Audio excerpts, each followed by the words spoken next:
आज दो टॉपिक्स हैं। एक है नई नियुक्तियां, न्यू अपॉइंटमेंट्स, जिसमें 5 पॉइंट हैं। दूसरा है इंडिया, भारत से संबंधित न्यूज है, जिसमें आपको 19 पॉइंट हैं टोटल। आज हम लोग 24 पॉइंट टोटल पढ़ेंगे। ये 19 पॉइंट है और वो 5 24 हो गए। आज हम लोग टोटल कितने 24 पॉइंट पढ़ेंगे। चलिए शुरू करते हैं। फर्स्ट पॉइंट है, संयुक्त राष्ट्र महासचिव एंटोनियो गुटेरेस द्वारा ग्लोबल वार्मिंग के खतरे से निपटने में सरकारों और कारोबारियों को काम पर लगाने के लिए किसे एक विशेष दूत नियुक्त किया गया है? तो वो माइकल ब्लूमबर्ग हैं। माइकल ब्लूमबर्ग को संयुक्त राष्ट्र महासचिव एंटोनियो गुटेरेस के द्वारा ग्लोबल वार्मिंग के खतरे से निपटने में सरकारों और कारोबारियों को काम पर लगने के लिए एक विशेष दूत के रूप में नियुक्त किया गया है। किनको? माइकल ब्लूमबर्ग को। ये माइकल ब्लूमबर्ग किसके? तो ब्लूमबर्ग न्यूज की मूल कंपनी है ब्लूमबर्ग एलपी। इसी के संस्थापक और मालिक है माइकल ब्लूमबर्ग। क्लियर? चलिए नेक्स्ट है 2 नंबर में, विश्व व्यापार संगठन WTO, world trade organisation, WTO की पहली महिला महानिदेशक। आज तक WTO में एक भी महिला महानिदेशक नियुक्त नहीं करी गई थी। अभी फर्स्ट हैं, जिनका नाम है नगोजी ओंकोजो-इवेला। नगोजी ओंकोजो-इवेला वो कहाँ की हैं? तो वो अफ्रीका की पहली नागरिक भी हैं जो WTO की महानिदेशक बनी है। पहली महिला तो है ही, उसके साथ साथ फर्स्ट सिटीजन है अफ्रीका की, जिनको WTO के महानिदेशक DG बनाया गया है। क्लियर? ये पहले नाइजीरिया के पूर्व वित्त मंत्री ओंकोजो इवेला, जो अब क्या हुए हैं, रोबर्टो अजेवेदो की जगह लेंगे। क्लियर? तो ये नगोजी ओंकोजो इवेला नाइजीरिया के पूर्व वित्त मंत्री हैं और अफ्रीका की पहली महिला और पहली नागरिक है जिन्होंने WTO के महानिदेशक बनाई गई हैं। का नाम है नगोजी ओंकोजो इवेला। ये याद रखना, बहुत इंपॉर्टेंट क्वेश्चन है। ये क्वेश्चन किसी न किसी एग्जाम में पूछा जाएगा। क्लियर? आइए नेक्स्ट 3 नंबर में आते हैं हम लोग। 3 नंबर में है कि मारियो द्राघी को किस देश का नया प्रधानमंत्री नामित किया गया है? ये इटली के नया प्रधानमंत्री बने हैं मारियो द्राघी। किस देश के? इटली के नया प्रधानमंत्री बनाए गए हैं। इटली के राष्ट्रपति कौन है? तो इटली के राष्ट्रपति है सर्जियो मैट्रेला, नाम है उनका। सर्जियो मैट्रेला के अनुरोध को स्वीकार करते हुए मारियो द्राघी इटली के प्रधानमंत्री चुने गए हैं, नामित किए गए हैं। क्लियर? चलिए, पहले जो है कि इटली के प्रधानमंत्री कौन थे? ग्यूसेप्पे कॉन्टे नाम था इनका, ग्यूसेप्पे कॉन्टे। ग्यूसेप्पे कॉन्टे के जगह पे अब मारियो द्राघी इटली के प्रधानमंत्री बने हैं। और राष्ट्रपति कौन है? सर्जियो मैट्रेला। ये राष्ट्रपति है सर्जियो मैट्रेला, राष्ट्रपति है इटली के। और प्रधानमंत्री कौन है? तो इटली के प्रधानमंत्री है, अभी तत्काल प्रधानमंत्री है आपको मारियो द्राघी। क्लियर? आइए नेक्स्ट 4 नंबर में चलते हैं। 4 नंबर में टाटा मोटर्स लिमिटेड का मुख्य कार्यकारी अधिकारी CEO, टाटा मोटर्स लिमिटेड का CEO और MD किसको बनाया गया है? मार्क लिस्टोसेला को बनाया गया है। मार्क लिस्टोसेला। मार्क लिस्टोसेला सॉरी, मार्क लिस्टोसेला को टाटा मोटर्स लिमिटेड का मुख्य कार्यकारी अधिकारी और प्रबंध निदेशक नियुक्त किया गया है। क्लियर? चलिए नेक्स्ट है इसमें 5 नंबर हमारा, अजीत डोभाल के नेतृत्व वाले नए पुनः गठित राष्ट्रीय सुरक्षा सलाहकार board NSAB, national security adviser board है, राष्ट्रीय सुरक्षा सलाहकार बोर्ड का नया अध्यक्ष किसको नियुक्त किया गया है? श्रीधर वेम्बू को नियुक्त किया गया। श्रीधर वेम्बू। ये न्यूज पिछले वीडियो में हमने ऑलरेडी पढ़ चुका हूं, हम लोग पढ़ चुके हैं, इसको देख चुके हैं। यह रिपीट हो गया है इसमें, कोई बात नहीं, इसको फिर से देख लिया जाए। अजीत डोभाल के नेतृत्व वाले पुनः गठित राष्ट्रीय सुरक्षा सलाहकार बोर्ड का अध्यक्ष किसको नियुक्त किया गया है? श्रीधर वेम्बू को नियुक्त किया गया है। इसमें सदस्य भी हैं, 3 सदस्य के नाम यहां दिए गए हैं, इनको देखिए कौन कौन है। तो एक इसरो के पूर्व अध्यक्ष के राधाकृष्णन है, दूसरा IIM बेंगलुरु के प्राध्यापक अंशुमान त्रिपाठी है, और दूसरा संयुक्त राष्ट्र के पूर्व राजदूत कौन है, फ्रांस और संयुक्त राष्ट्र के, अरुण के सिंह है। तो ये 3 इसके सदस्य हैं, और इसके अध्यक्ष श्रीधर बेम्बू को बनाया गया है, जो अजीत डोभाल के नेतृत्व वाले पुनर्गठन राष्ट्रीय सुरक्षा सलाहकार बोर्ड का अध्यक्ष चुना गया है। किसको? श्रीधर बेम्बू को। ठीक है, चलिए अब आते हैं हम लोग भारत। भारत से संबंधित न्यूज में 19 पॉइंट है, इसको देखते हैं। आइए शुरू करते हैं। पहला point, garden rich ship builders and engineers limited, GRSE, garden rich ship builders and engineers limited ने एक फास्ट पेट्रोल वेसल, क्या नाम है इस वेसल का, यूरोस्टर, देने के लिए किस देश के साथ एक अनुबंध पर हस्ताक्षर करा है? ये सेशेल्स को देगा। ये सेशेल्स को एक यूरोस्टर दे रहा है। कौन? Garden rich ship builders and engineers limited. Fast patrol vessel है, पेट्रोलिंग के लिए इस्तेमाल किया जाने वाला वेसल है, इसका नाम है यूरोस्टर। ये बहुत ही इंपॉर्टेंट है। इसका क्या नाम है? इसका नाम है यूरोस्टर। क्लियर? इस किसको दे रहा है? तो ये सेशेल्स को दे रहा है। ठीक है, चलिए इसमें इतना ही है हम लोग का कि सेशेल्स को GRSE के द्वारा एक वेसल्स दिया जा रहा है, फास्ट पेट्रोल वेसल्स है, जिसका नाम है यूरोस्टर। ये याद रखना है, यूरोस्टर। आइए 2 नंबर में चलते हैं। किस IIT ने सीमांत किसानों के स्वामित्व वाले छोटे कृषि क्षेत्रों के लिए सौर ऊर्जा संचालित ऊर्जा दक्ष कीट नियंत्रण उपकरण विकसित किए हैं? सौर ऊर्जा संचालित ऊर्जा दक्ष कीट नियंत्रण उपकरण विकसित किया है, तो वो है IIT खड़गपुर। IIT खड़गपुर किस स्टेट में है? तो IIT खड़गपुर आपको पड़ता है वेस्ट बंगाल में। Clear? IIT Kharagpur West Bengal में है, और IIT खड़गपुर क्या किया है? सौर ऊर्जा संचालित ऊर्जा दक्ष कीट नियंत्रण उपकरण विकसित किया है, जो सीमांत किसानों के स्वामित्व वाले छोटे कृषि क्षेत्र के लिए उपलब्ध होगा। क्लियर? चलिए, ये एक तरह से जैसे आप लोग देखते होंगे आम लीची का बड़ा बड़ा पौधा होता है ना, उस पर स्प्रे जो करा जाता है, तो उसी तरह का एक सौर ऊर्जा संचालित एक उपकरण होगा, जिसके माध्यम से किसान अपने खेतों में स्प्रे करने में इसका इस्तेमाल करेंगे।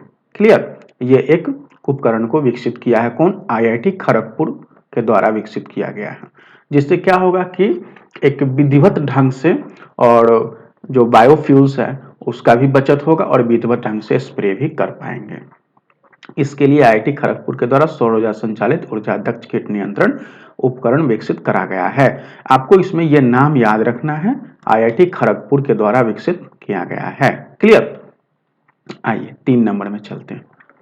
3 नंबर में है, इंटरनेशनल एनर्जी एजेंसी द्वारा प्रकाशित इंडिया एनर्जी आउटलुक के अनुसार, इंडिया एनर्जी आउटलुक 2021 के अनुसार किस वर्ष तक भारत दुनिया के तीसरे सबसे बड़े ऊर्जा उपभोक्ता के रूप में यूरोपीय संघ से आगे निकल जाएगा?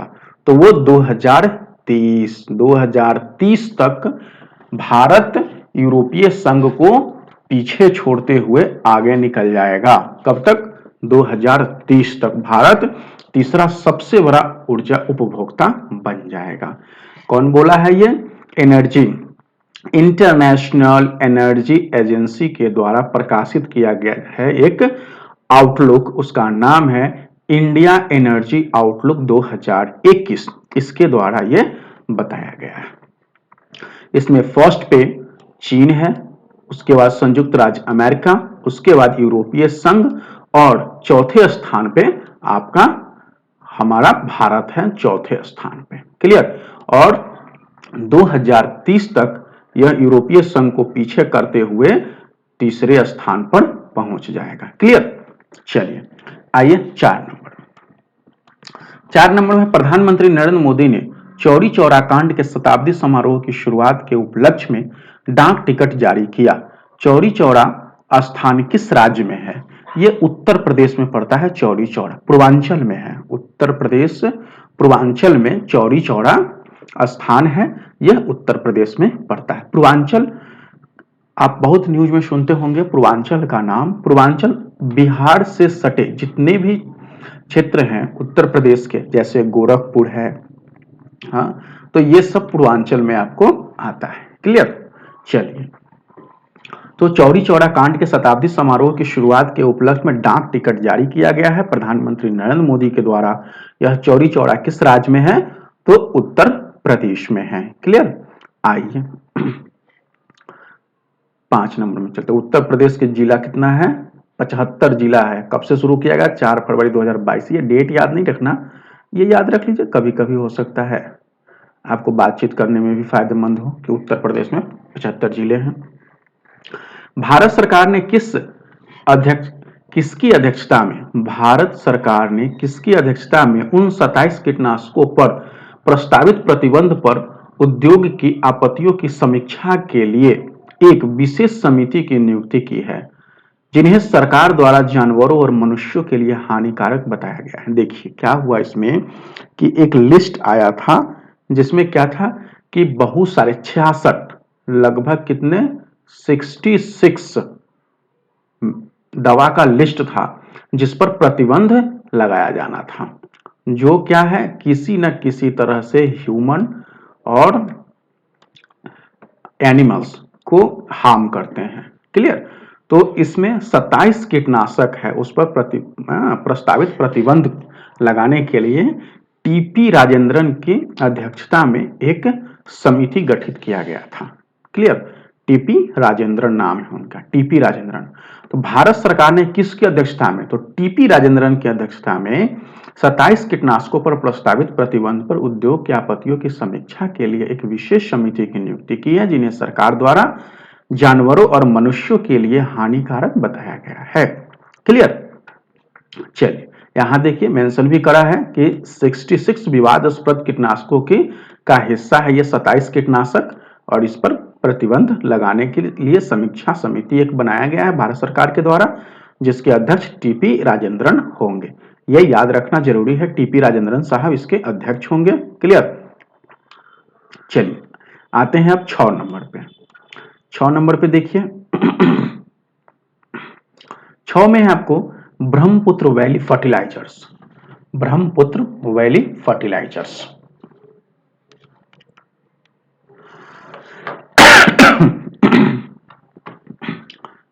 Brahmaputra valley fertilizers corporation limited नामपुर की यूरिया निर्माण इकाइयों के सुदृढ़ीकरण के लिए सरकार द्वारा कितनी अनुदान सहायता राशि स्वीकृत की गई है? तो वो 100 करोड़ रुपए। कितना? 100 करोड़ रुपए। Brahmaputra valley fertilizers corporation limited Nampur, Nampur कहां है? ये असम में है। नामपुर कहां है? असम में।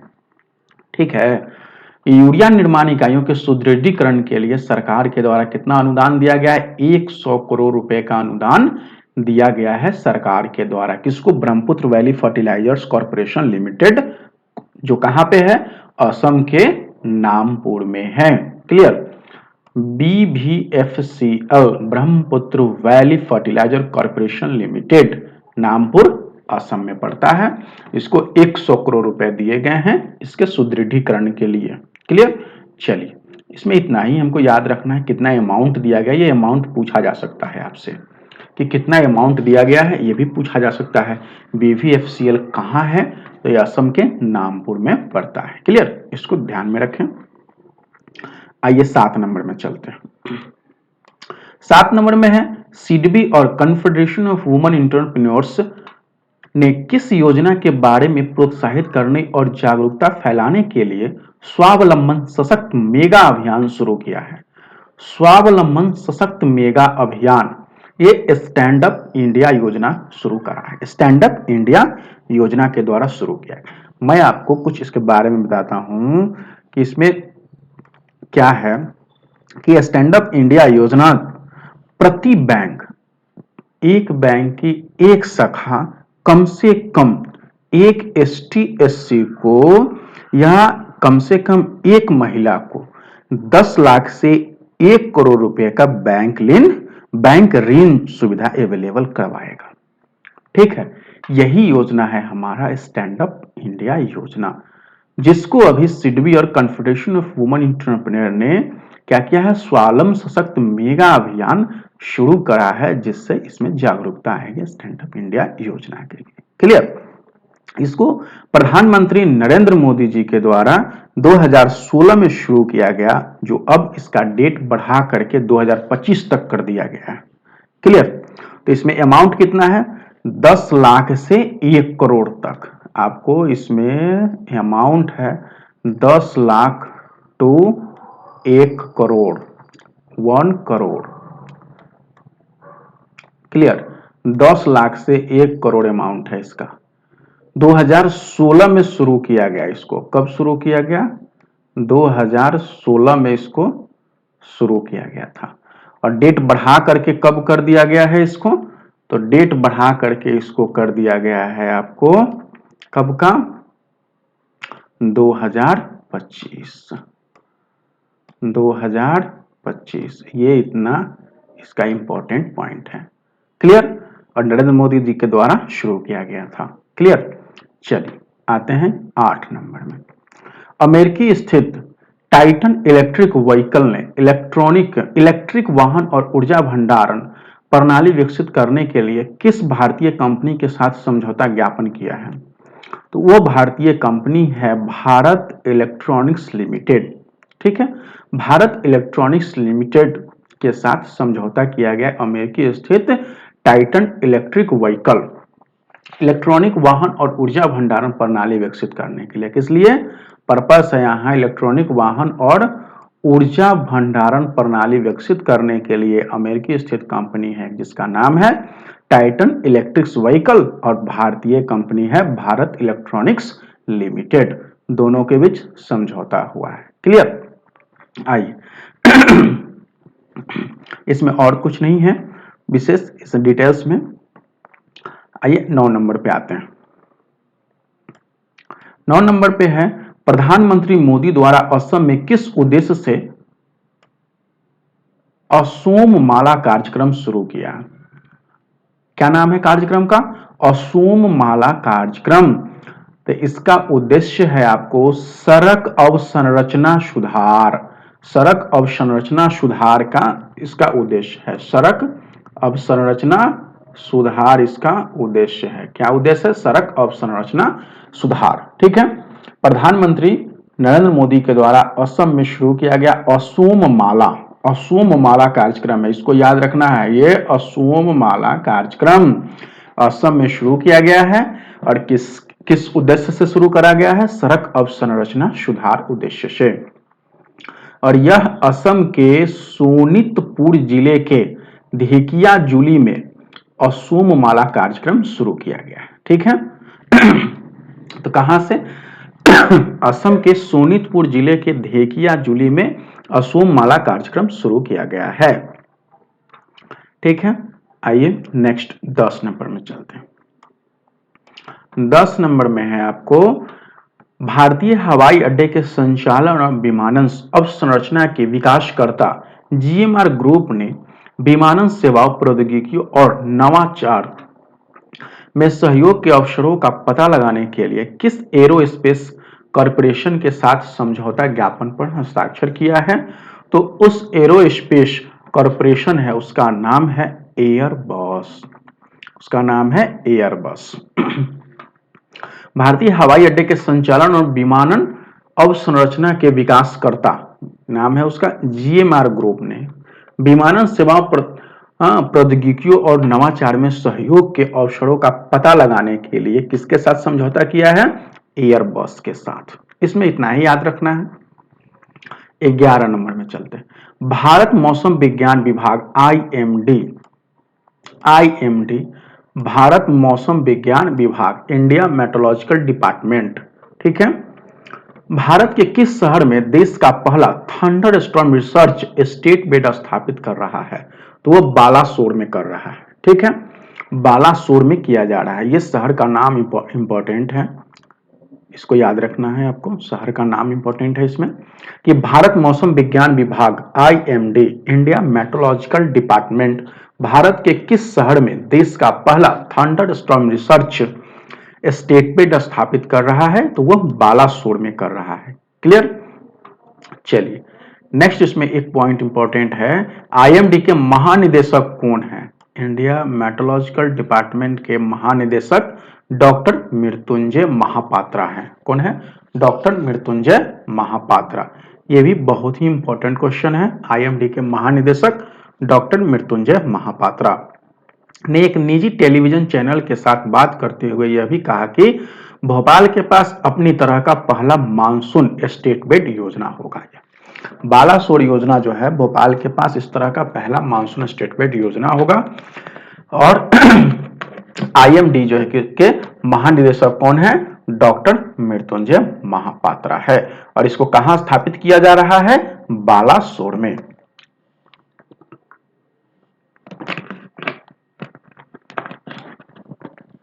नेक्स्ट 12 नंबर में, 12 में है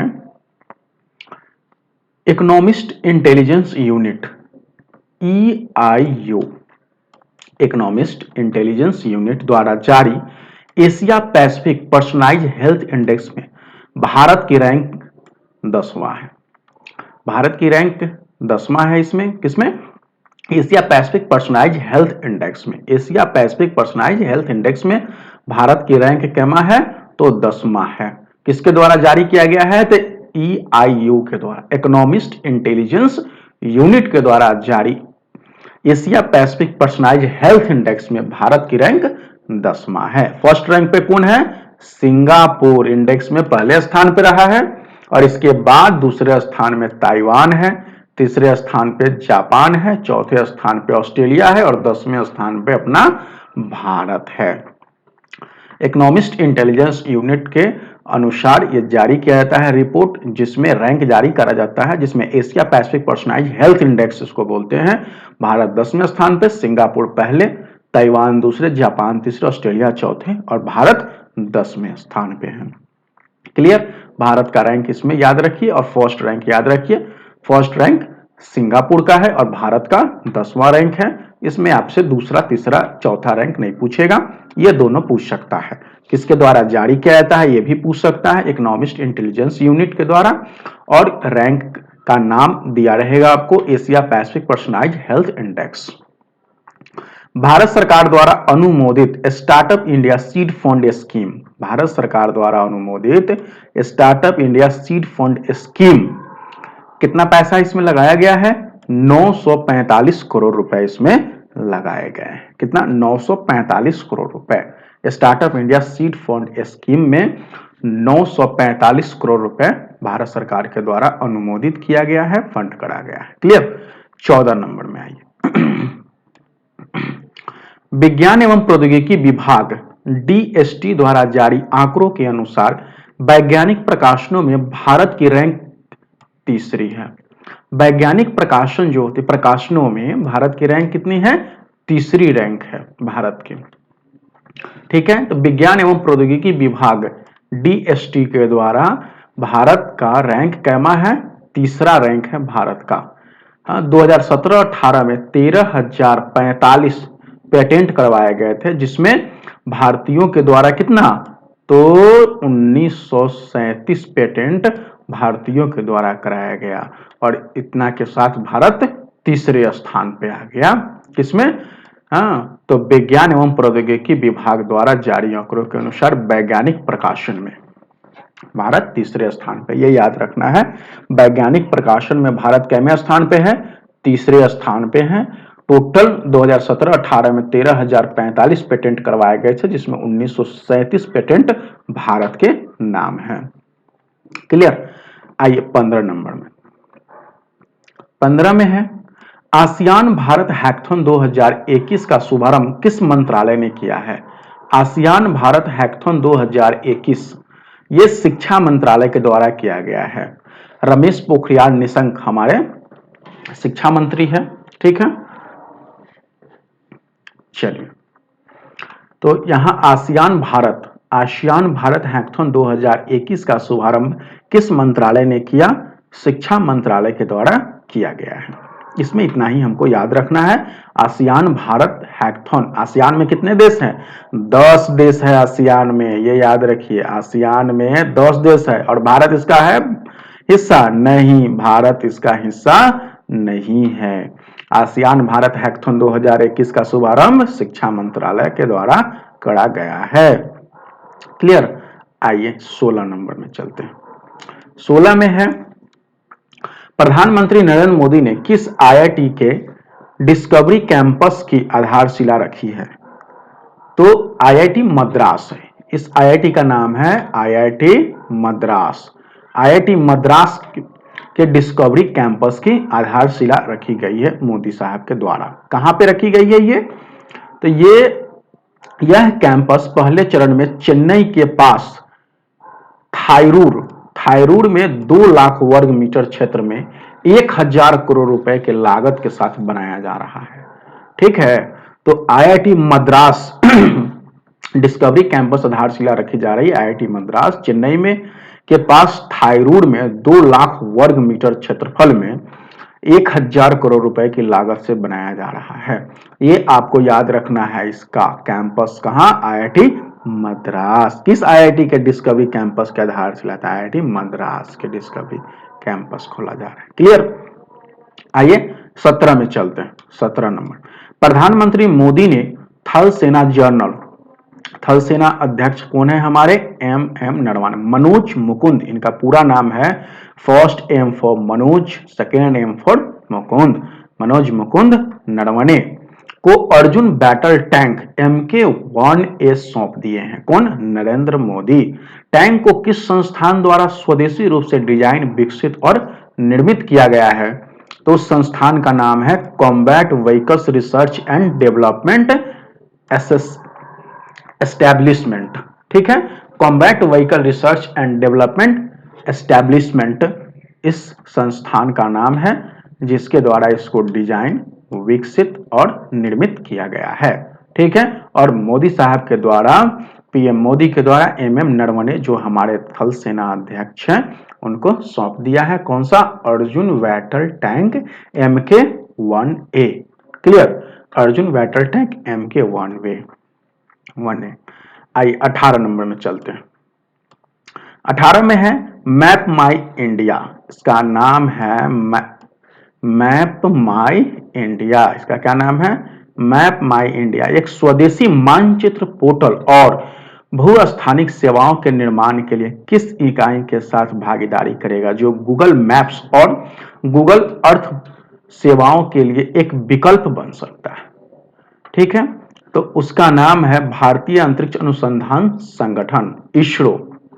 इसको बोलते हैं इसरो। ये कौन है हमारा? हमारा इसरो है। ठीक है, इसरो है हमारा ये। चलिए, तो इसरो जो है कि भारतीय अंतरिक्ष अनुसंधान संगठन इसरो मैप माई इंडिया एक स्वदेशी मानचित्र पोर्टल और भू-स्थानिक सेवाओं के निर्माण के लिए एक इकाई का भागीदारी करेगा जो किसका विकल्प बनेगा? गूगल मैप्स और गूगल अर्थ सेवाओं के लिए एक विकल्प बन सकता है। यह किसके द्वारा लाया गया है? तो भारतीय अंतरिक्ष अनुसंधान संगठन के द्वारा लाया गया है। क्लियर? ये याद रखिए, मैप माई इंडिया कौन लाया है? इसरो लाया है मैप माई इंडिया। लास्ट पॉइंट है हम लोग का आज 19। कौन सी भारतीय कंपनी भविष्यवादी अत्यधिक ऊंचाई वाला छद्म उपग्रह विकसित कर रही है जिसका नाम combined air teeming system CATS है? तो वो कंपनी है जिसका नाम है हिंदुस्तान एरोनॉटिक्स लिमिटेड। कंपनी का नाम है हिंदुस्तान एरोनॉटिक्स लिमिटेड। कौन सी भारतीय कंपनी? तो हिंदुस्तान एरोनॉटिक्स लिमिटेड भारतीय कंपनी भविष्यवादी अत्यधिक ऊंचाई वाला छद्म उपग्रह विकसित कर रहा है जिसका नाम क्या है उस उपग्रह का? Combined air teeming system, cats. इसको शॉर्ट में आप बोलिए, याद रखिए, कैट्स शॉर्ट में बोल करके क्या नाम रखे इसका याद रखना हमको? Cat, CATS। कैट से याद रखिए। कंबाइंड एयर टीमिंग सिस्टम एक छद्म उपग्रह है, विकसित कर रहा है कौन? हिंदुस्तान एरोनॉटिक्स लिमिटेड के द्वारा। ठीक है, 2 से 3 महीने तक यह लगभग 70,000 फीट ऊंचाई पर उड़ने वाला मानव रहित विमानों की जानकारी देने में सक्षम होगा। क्लियर? चलिए, तो कौन सी भारतीय कंपनी हो गई? हिंदुस्तान एरोनॉटिक्स लिमिटेड भारतीय कंपनी है जो एक छद्म उपग्रह विकसित कर रही है। नाम क्या है उसका? Combined air teeming system, short में इसको हम लोग कैट्स के नाम से जानेंगे। क्लियर? आज ये 24 पॉइंट्स थे, क्लियर हुए? अगर आप लोग को वीडियो पसंद आता है, लाइक कीजिए, सब्सक्राइब कीजिए और दोस्तों में शेयर कीजिए। Thank you.